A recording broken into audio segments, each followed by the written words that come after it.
Carl Jung a consacré toute sa vie à percer les mystères les plus sombres de l'esprit humain. Et parmi toutes ces découvertes, il en est une qui peut vous éviter des années de manipulation, d'abus et de destruction psychologique. Jung a découvert que seulement 2 choses révèlent instantanément si quelqu'un est un psychopathe. Vous n'avez pas besoin d'années de thérapie pour le détecter. Vous n'avez pas besoin d'être un expert en psychologie. Vous avez juste besoin de savoir exactement quoi observer. Et ces 2 choses sont tellement puissantes, tellement infaillibles, que Jung les a utilisées pendant des décennies dans sa pratique clinique. Il identifiait des psychopathes en quelques secondes, alors que d'autres professionnels mettaient des mois, voire des années, à s'en rendre compte. Et le plus important, il a enseigné ces techniques à ses patients pour qu'ils puissent se protéger.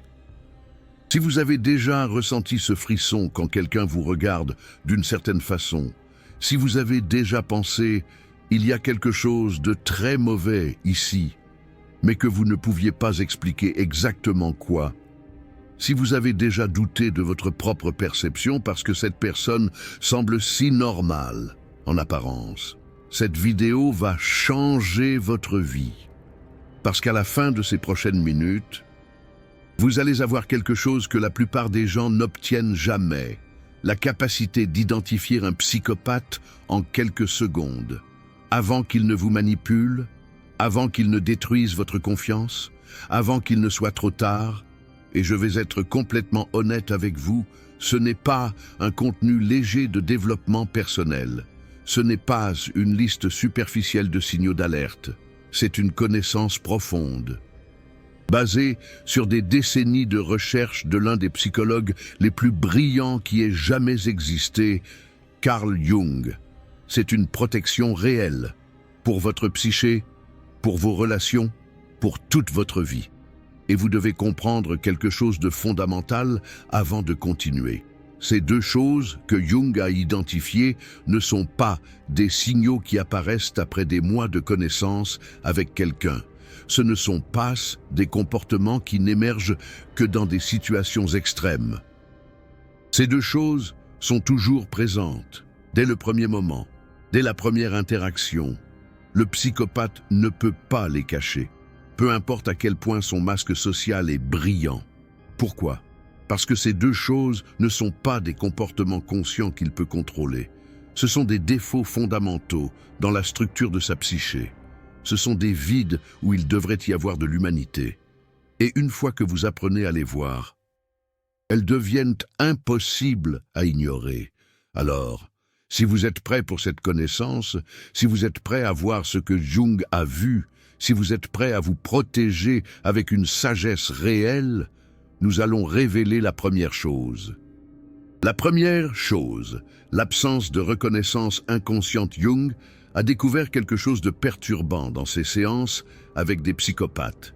Il y avait une déconnexion fondamentale dans la façon dont ces individus traitaient la présence d'autres personnes. Quand 2 êtres humains se rencontrent, même pour la première fois, même dans un silence complet, quelque chose d'invisible se produit. Jung appelait cela la reconnaissance inconsciente. C'est ce moment subtil où votre inconscient et l'inconscient de l'autre personne communiquent. Ils se reconnaissent mutuellement comme des êtres humains avec de la profondeur, avec une vie intérieure, avec une âme. C'est tellement subtil que la plupart des gens n'y pensent jamais consciemment. Mais c'est toujours là. C'est ce qui fait que vous vous sentez vu quand quelqu'un vous écoute vraiment. C'est ce qui crée cette sensation de connexion authentique, même avec un étranger. Mais avec un psychopathe, cela n'arrive jamais. Et voici la partie terrifiante. Votre inconscient le remarque immédiatement. Il sent l'absence, il sent le vide où il devrait y avoir une réciprocité humaine. Jung expliquait cela d'une façon brillante. C'est comme être dans une pièce avec un miroir sans teint.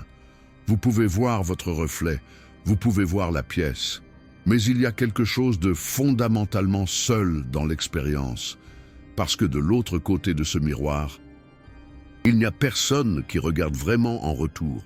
Le psychopathe vous regarde, Il vous parle, peut-être même qu'il vous sourit avec une chaleur apparente, mais derrière ses yeux, derrière toutes les expressions soigneusement construites, il n'y a personne qui reçoit votre humanité. Il n'y a personne qui traite votre existence comme celle d'un être avec une valeur égale, avec une profondeur égale. Vous êtes observé, oui, mais vous n'êtes pas vu. Et Jung a enseigné exactement comment détecter cette absence. Parce que même si le psychopathe est brillant pour imiter les expressions humaines, il y a quelque chose qu'il ne peut pas imiter, l'énergie subtile de la reconnaissance mutuelle. Comment cela se manifeste-t-il dans la pratique? Imaginez que vous parlez à quelqu'un de quelque chose de profondément personnel, quelque chose qui vous importe, quelque chose de vulnérable, une personne normale. Même si elle n'a pas les mots parfaits pour répondre, aura une qualité dans sa présence qui vous fera sentir que votre vulnérabilité a été reçue, qu'elle a compté, qu'elle a touché quelque chose en elle aussi. Avec un psychopathe, vous pouvez partager la chose la plus vulnérable de votre vie et vous allez sentir rien, pas de rejet actif, pas de jugement visible, mais pas de réception réelle non plus. C'est comme jeter une pierre dans un lac en espérant entendre le son de l'eau, et à la place, il n'y a que le silence. La pierre a disparu, mais il n'y a pas eu d'impact, il n'y a pas eu de résonance. Jung a travaillé avec une patiente qui a décrit cette expérience de façon parfaite. C'est comme parler à quelqu'un qui joue le rôle d'un être humain, mais qui a oublié que les êtres humains ressentent les choses qu'ils entendent. Et voici ce qui est crucial. Le psychopathe compense cette absence avec des techniques, avec des phrases répétées, avec des expressions faciales apprises, avec des mots qui sonnent empathiques. Il dira les choses correctes. Cela a dû être très difficile pour vous, ou je vous comprends complètement. Mais les mots flottent dans l'air sans poids, sans l'énergie qui les rendrait réels. Jung appelait cela l'empathie cognitive sans empathie affective. Le psychopathe comprend intellectuellement que dans cette situation, un humain normal dirait X, alors il dit X. Mais il n'y a pas de sentiment derrière. Il n'y a pas de connexion réelle. Et votre inconscient, ce système de détection primitif qui a évolué pendant des millions d'années pour vous protéger des prédateurs, le sait, il le sent. Il vous envoie des signaux d'alarme. Mais nous vivons dans une société qui nous a appris à ignorer notre inconscient, à ne faire confiance qu'à la logique, à accorder le bénéfice du doute, à penser « j'exagère »,« je suis paranoïaque »,« je juge injustement ». Et c'est exactement la vulnérabilité que le psychopathe exploite. Jung avait un exercice qu'il enseignait à ses étudiants et à ses patients. Il l'appelait « l'épreuve du silence partagé ». Si vous êtes avec quelqu'un et que vous expérimentez un moment de silence naturel, sans tension, juste un silence partagé, observez comment vous vous sentez. Avec un être humain normal, même en silence, il y a une sensation de compagnie, de présence partagée. Le silence a une qualité chaleureuse, ou au moins neutre.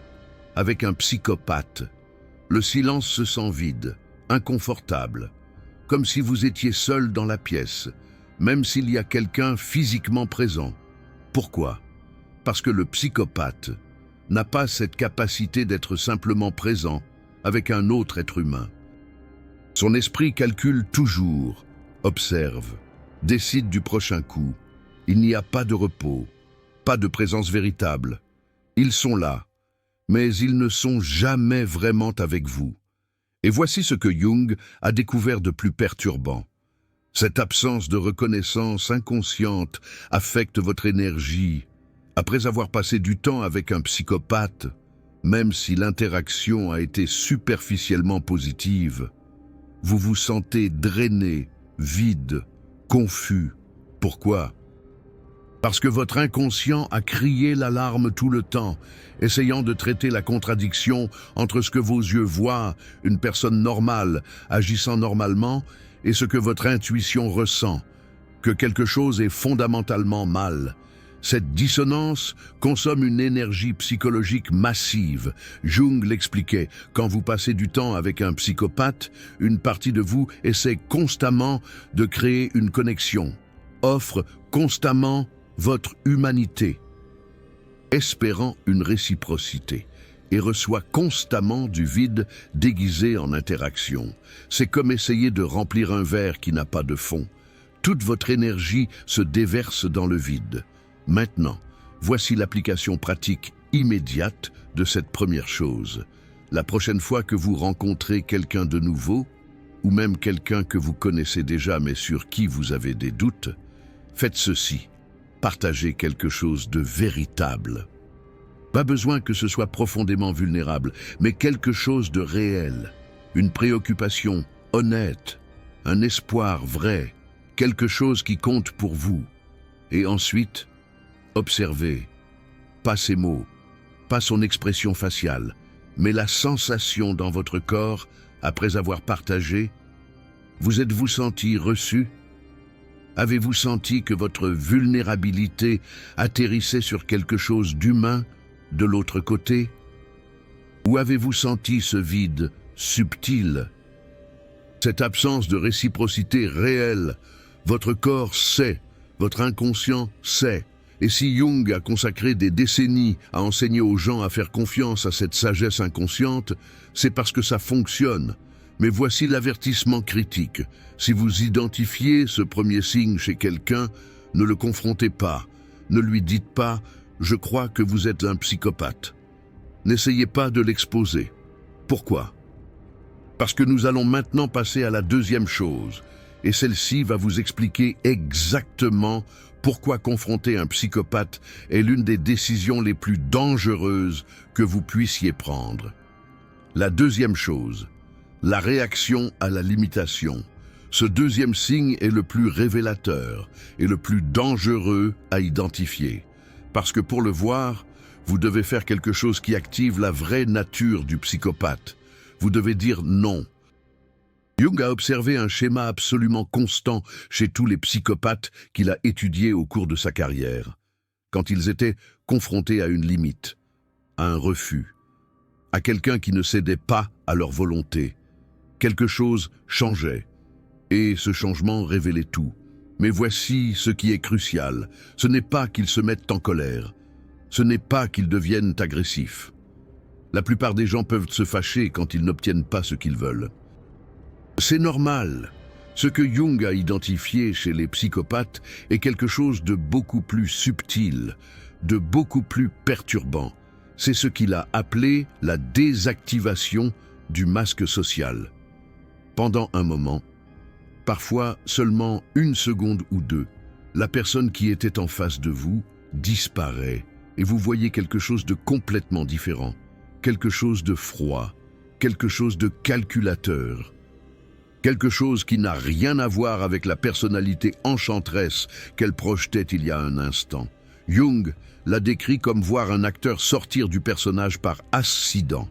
Soudain, vous vous rendez compte, tout ce que j'ai vu jusqu'à présent était une performance. Mais voici la partie que vous devez comprendre avec une clarté absolue.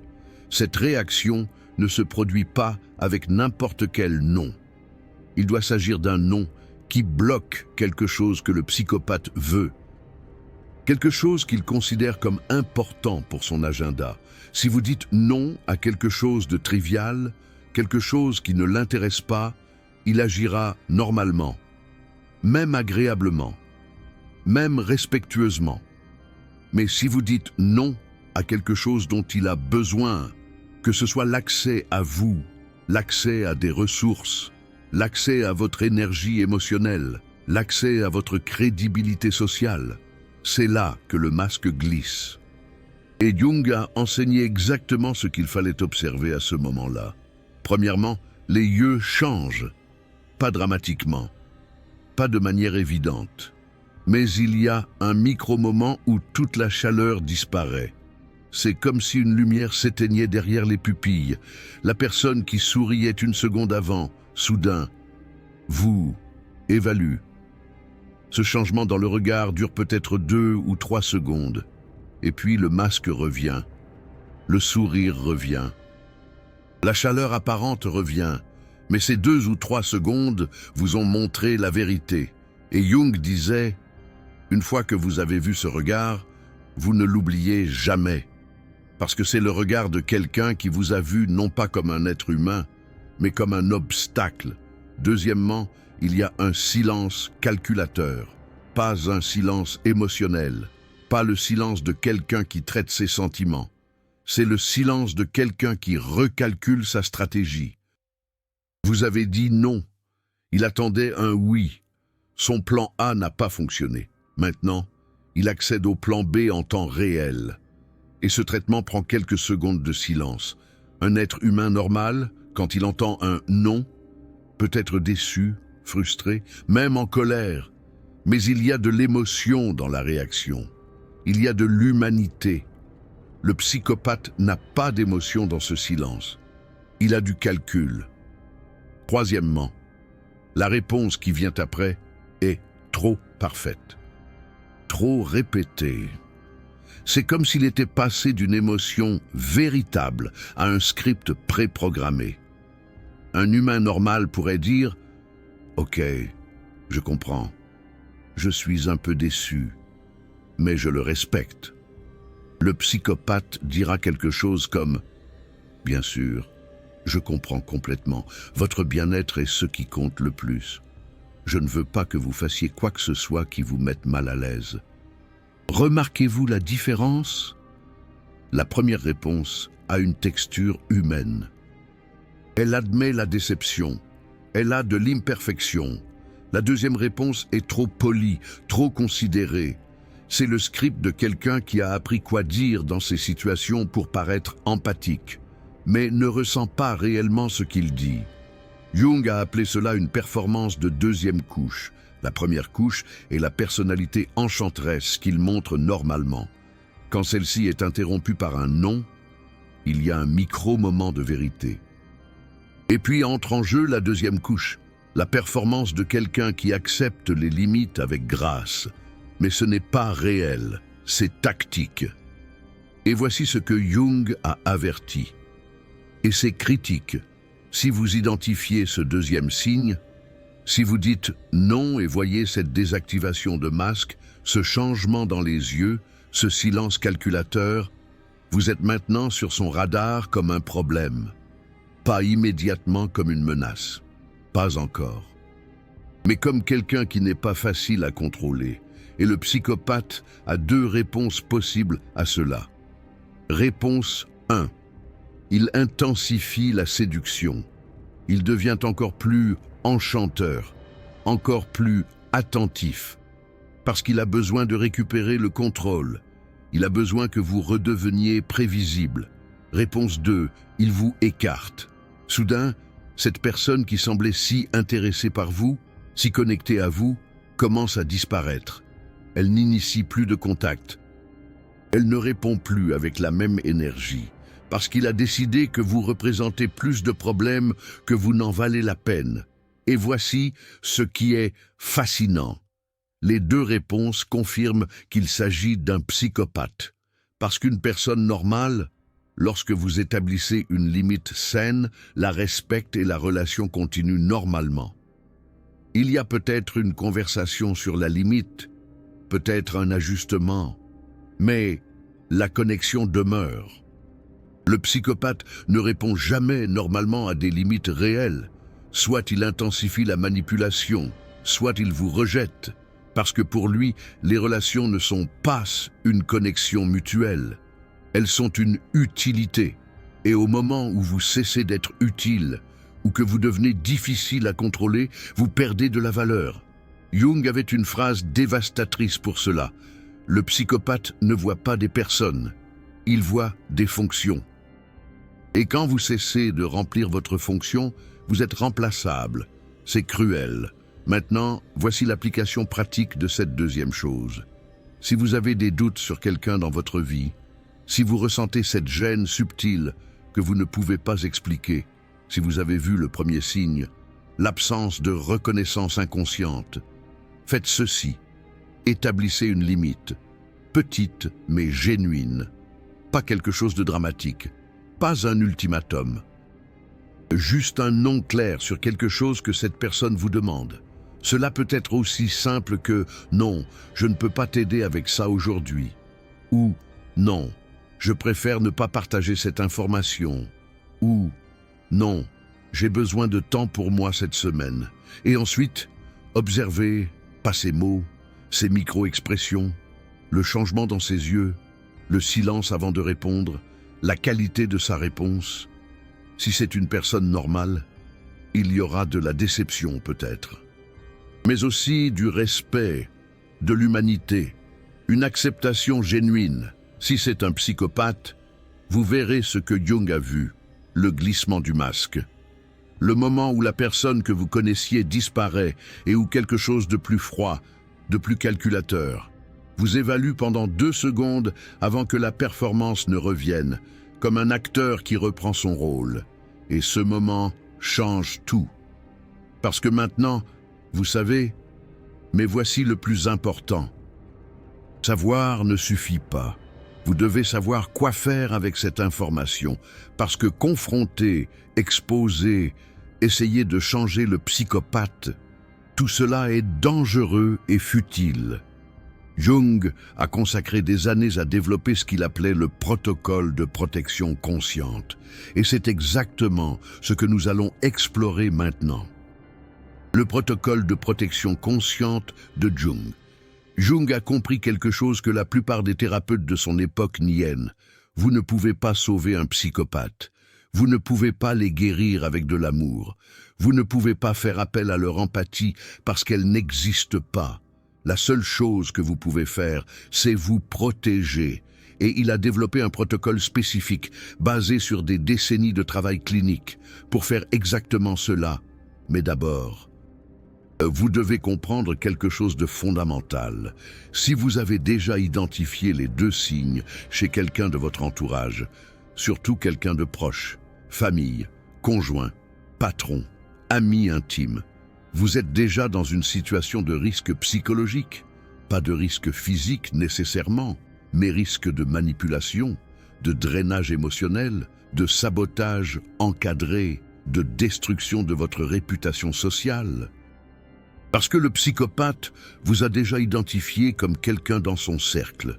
Et si vous commencez à établir des limites, si vous commencez à résister à son influence, vous allez devenir un problème pour lui. Et les psychopathes ne tolèrent pas les problèmes sans les résoudre. Alors voici le protocole de Jung, étape par étape. Étape 1. Reconnaissance silencieuse. Quand vous identifiez un psychopathe en utilisant ces 2 signes, votre premier instinct sera de le confronter, de lui dire ce que vous avez vu, de lui expliquer pourquoi son comportement est problématique. Ne le faites pas. Jung était absolument clair à ce sujet. Confronter un psychopathe, c'est lui donner des informations qu'il utilisera contre vous. Maintenant, il sait que vous l'avez vu, il sait que vous êtes conscient, il sait qu'il doit être plus prudent avec vous, ou qu'il doit vous neutraliser plus agressivement. Au lieu de cela, Jung recommandait la reconnaissance silencieuse, comme un jeu d'échecs. Vous savez ce qu'il est, mais il ne sait pas que vous savez. Cela vous donne un avantage stratégique. Vous pouvez observer, vous pouvez vous préparer, vous pouvez créer une distance graduelle sans activer son système de défense. Pensez-y comme voir un prédateur dans la nature. Si vous courez en criant, il attaquera. Si vous vous figez et criez, il attaquera. Mais si vous vous retirez lentement, sans mouvement brusque, sans activer son instinct de chasse, vous pouvez sortir de la zone de danger. Reconnaissance silencieuse, c'est ça. Je vois ce que tu es.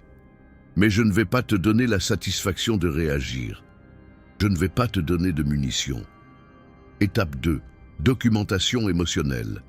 Jung était méticuleux avec la documentation, et il recommandait que quiconque traitant avec un psychopathe fasse de même.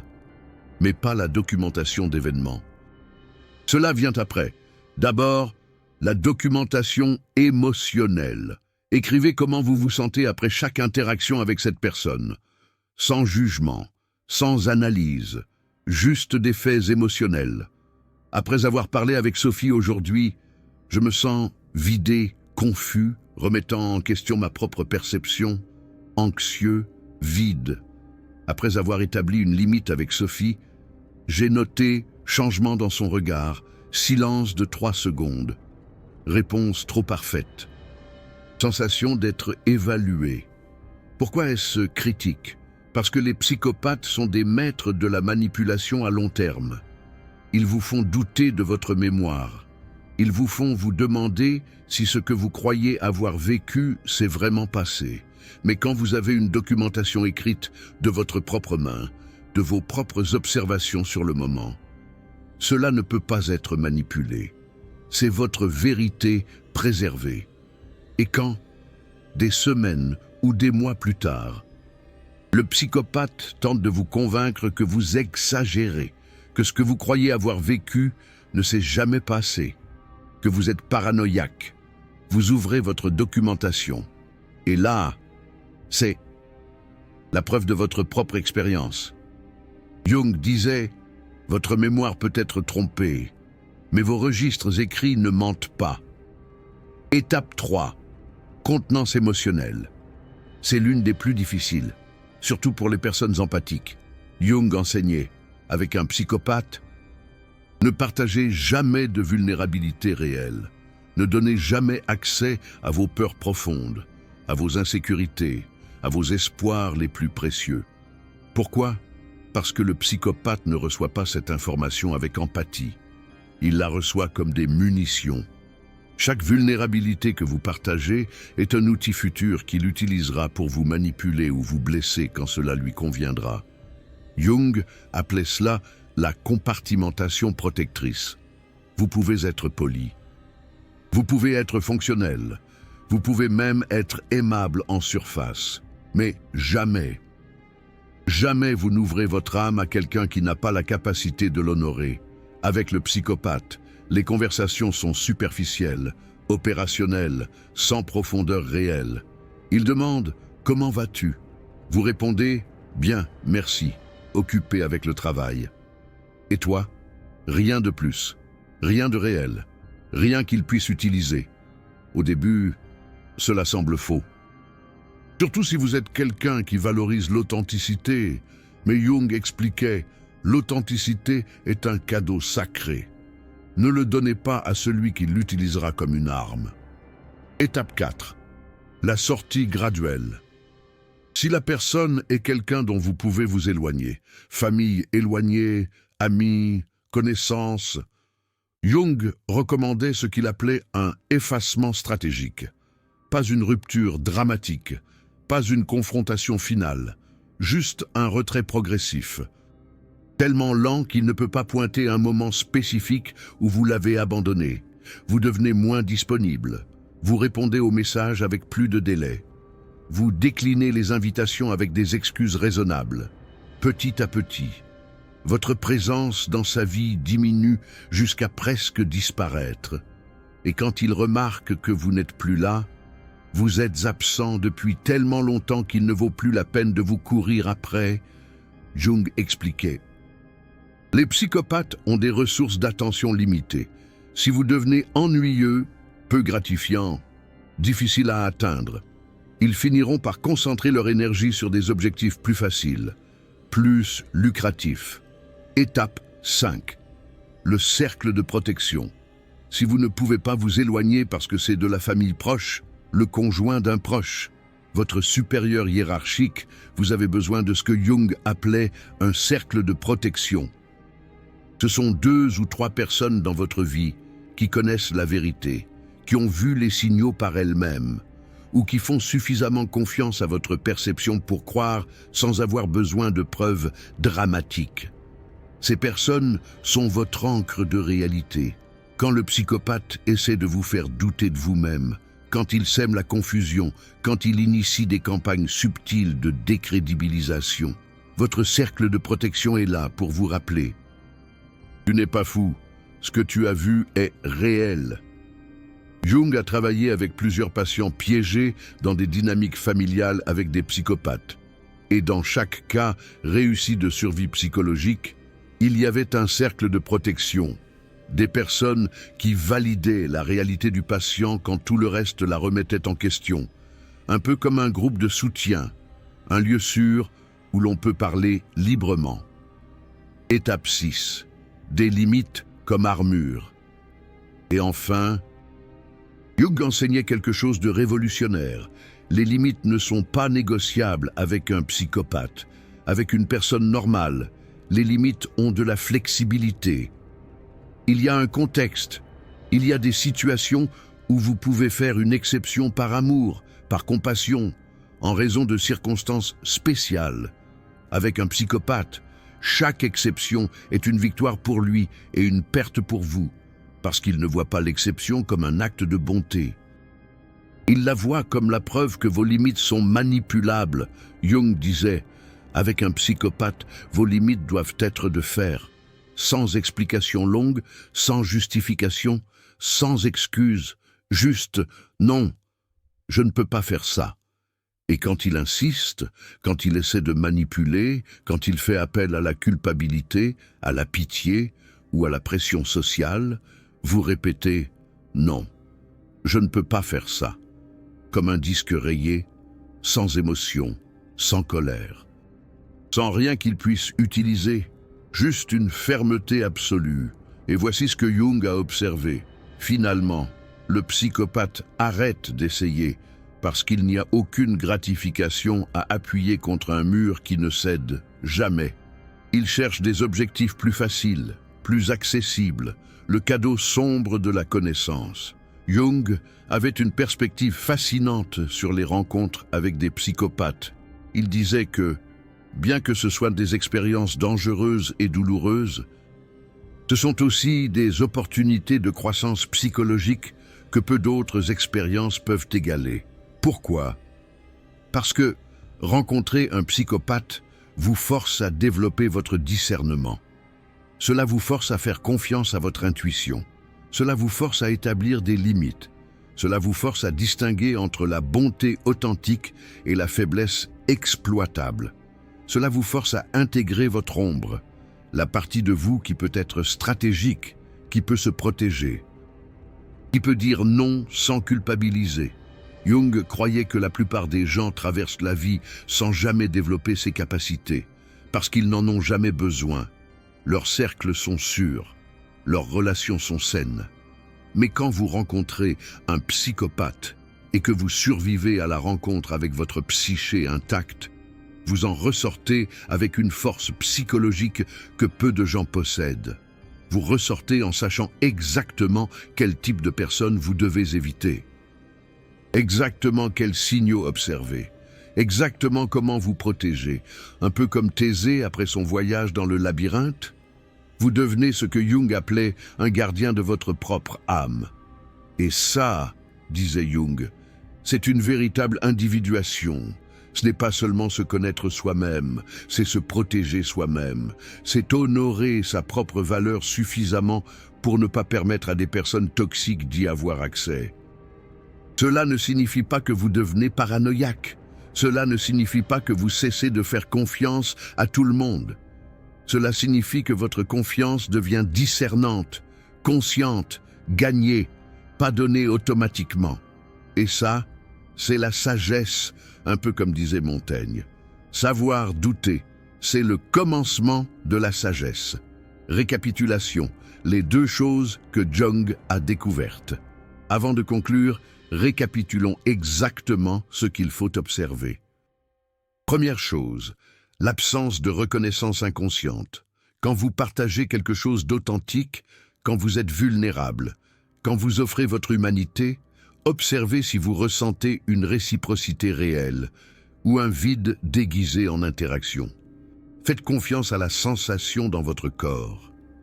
Si vous vous sentez vidé, confus, seul après l'interaction, votre inconscient détecte l'absence de connexion humaine réelle. C'est un peu comme une alarme intérieure. Deuxième chose, la réaction à la limitation. Quand vous établissez une limite claire, quand vous dites non à quelque chose qu'il veut, observez le micro-moment de changement. Les yeux qui se refroidissent, le silence calculateur, la réponse trop parfaite. Ce glissement du masque vous montre la vérité. Cette personne ne vous voit pas comme un être humain avec une autonomie légitime. Elle vous voit comme une fonction qui a cessé de coopérer.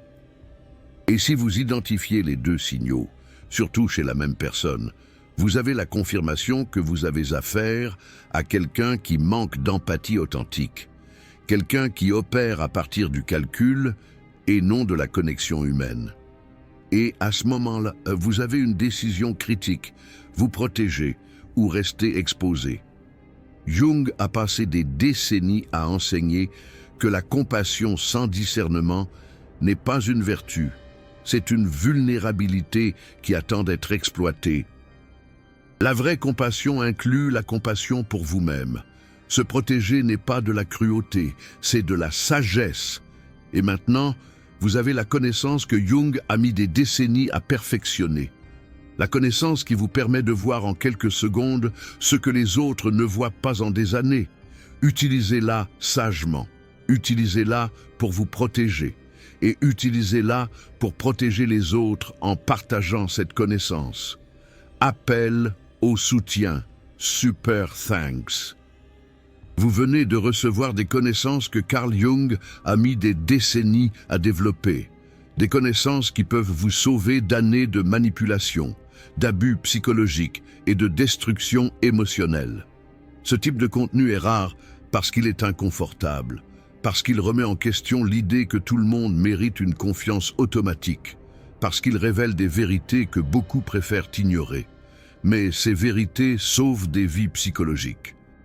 Ces vérités vous donnent du pouvoir quand vous êtes confus. Ces vérités vous protègent quand vous êtes vulnérable. Et créer un tel contenu nécessite une recherche approfondie, une analyse rigoureuse et le courage de parler de ce que les autres évitent. Le Super Thanks ci-dessous est votre façon de dire. Ces connaissances ont une valeur immense. Ce que vous avez révélé peut changer des vies. Continuez à créer du contenu qui protège, qui donne du pouvoir, qui révèle la vérité. Parce que cette chaîne n'est pas un divertissement superficiel, c'est une protection psychologique basée sur la sagesse des psychologues les plus brillants de l'histoire et sur les idées de penseurs français comme Michel Foucault. Et lorsque vous soutenez ce travail, vous affirmez une chose essentielle. Vous valorisez le discernement autant que la bonté. Vous comprenez que se protéger est aussi important qu'entrer en relation. Et vous désirez plus de cette connaissance.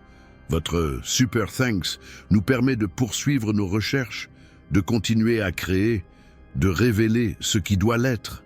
Il nous permet de continuer à être cette voix qui vous dit « Faites confiance à votre intuition, protégez-vous sans culpabilité et ne permettez jamais à quiconque de vous faire douter de ce que votre inconscient sait déjà. » C'est Carl Jung lui-même qui nous l'enseigne.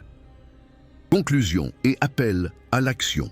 Maintenant, dites-moi, laquelle de ces deux signaux avez-vous observé dans votre vie? Commentez avec 1 si vous avez constaté l'absence de reconnaissance inconsciente, ou avec 2 si vous avez réagi à une tentative de limitation. Vous n'avez pas besoin de donner des détails si vous ne le souhaitez pas. Seul le numéro suffit.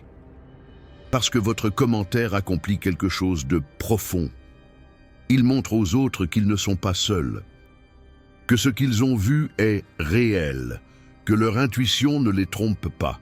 Et si vous avez observé les deux signaux chez la même personne, commentez 1 et 2, parce que cela constitue une confirmation. Et avec cette confirmation, vous pouvez commencer à vous protéger immédiatement. Cet espace est sécurisé. Ici, nous comprenons que certaines personnes ne sont pas ce qu'elles prétendent être. Ici, nous validons votre expérience. Ici, nous vous rappelons que vous protéger n'est pas de la paranoïa, mais de la sagesse, une sagesse profondément ancrée dans les travaux de Carl Jung. Et si cette vidéo vous a apporté de la clarté, si elle vous a aidé à comprendre quelque chose qui vous troublait, si elle vous a donné la permission de faire confiance à votre intuition, partagez-la. Parce que quelqu'un dans votre vie a besoin d'entendre ceci. Quelqu'un doute de lui-même en ce moment même. Quelqu'un est confus au sujet d'une relation qui semble malsaine, mais ne sait pas pourquoi. Et cette vidéo pourrait être le moment de clarté dont cette personne a désespérément besoin. Un moment illuminé par la pensée de Carl Jung.